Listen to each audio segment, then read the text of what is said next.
This next question about the ideal time span for a vision is also so important. It's one that I get all the time. So there's a few different aspects to this.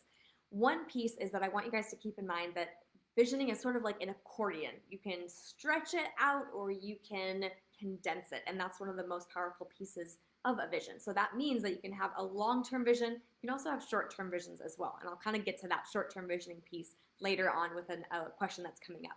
But when we're talking about this question, it's more in terms of that long-term vision. So when you're thinking about that long-term horizon, that long-term time span, I typically recommend a 5-year vision. And there's a reason for that. And one of them is because when we have a 5-year vision in place, it really gives us enough time to really, really open our minds to what we could create in half a decade. At the same time, it's not so long that it just feels kind of really way too far in the future for us to even kind of think about. Very early on when I started my visioning business, when I started True North, I was working with a client and we did a 10-year vision, right, for her. Now she ended up completing that vision in 4 years, but I haven't done more than a 5-year vision since, and that's because I realized that, again, once you get past kind of that 5-year mark, things kind of get so hazy and so out in the future that it doesn't necessarily feel like it's connected as much to us. It's harder to connect back to the day-to-day, especially we're in year one of that 5-year vision.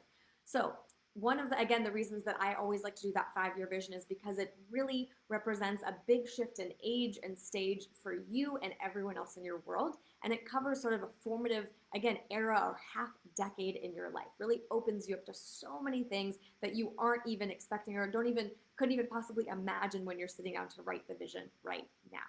So when I've done my visions, they've always been those long-term 5-year visions.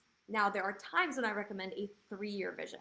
And that is when I will sort of put the question to the group that I'm working with, or the individual visionary that I'm working with, and I'll say, what feels right to you, that 3-year horizon or the 5-year horizon? Now, if you feel like you have all these things that you've been working on, personally and professionally, and they're all sort of starting to take hold, and you really have just that excitement, and you really feel like you want to just be able to get things moving and see them come to fruition, and you really feel like you're just looking at 3 years out, maybe you have a big milestone in your career or in your life, anyway that's going to happen in that 3-year period. Maybe you know that things are going to really change rapidly in your business, or you're going to sell your business, or maybe something you're going to move at that time frame, or you're going to maybe start a family in that time period. Whatever it might be, if you feel like all these kinds of things are starting to happen and that 3-year time frame just feels right, then do the 3-year period. Right, there's and I can't remember who said it, but there was somebody who sort of talked about this idea of, we often underestimate what we can do in 1 year and the other way around. We overestimate what we can do in 1 year and underestimate what we can do in 3 years. So 3 years is, again, a large enough time span where you can really open yourself up to creating so much in your life.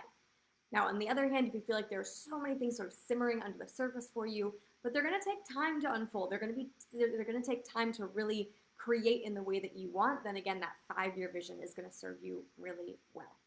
Now, some people have said, okay, well, what about, a 2-year vision or a 1-year vision? And again, in a later video, I'm going to be talking about much shorter term visions. But when we think about the long-term horizon, I would recommend no less than 3 years. And that's because a vision is not about the how. It's not about how you actually get there. That comes later when you create the roadmap and work backwards from your vision, create the roadmap, and start working towards it.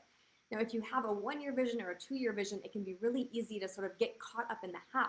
So if you think about it, you might kind of hold yourself back from all that you might want to express in your vision, because subconsciously, maybe even without realizing it, you're going to start to maybe think things like, well, I would love that. Oh, but, that's 1 year. I'd have to start that next month, and there's no way I could get that done. In 6 months, nope, there's no way I could do this because I got to do that. And it's sort of like, again, getting bogged down in the how. So that's why for that long-term vision, I recommend either that solid 5-year, half-decade-long vision, or the 3-year, again, if you have that kind of excitement, you're just ready to pounce, and you feel like that 3-year horizon really just feels right in your gut. Now, again, in the later video, we'll be talking much more about very short-term visions because they can serve you in a very different way, and one that's equally as powerful.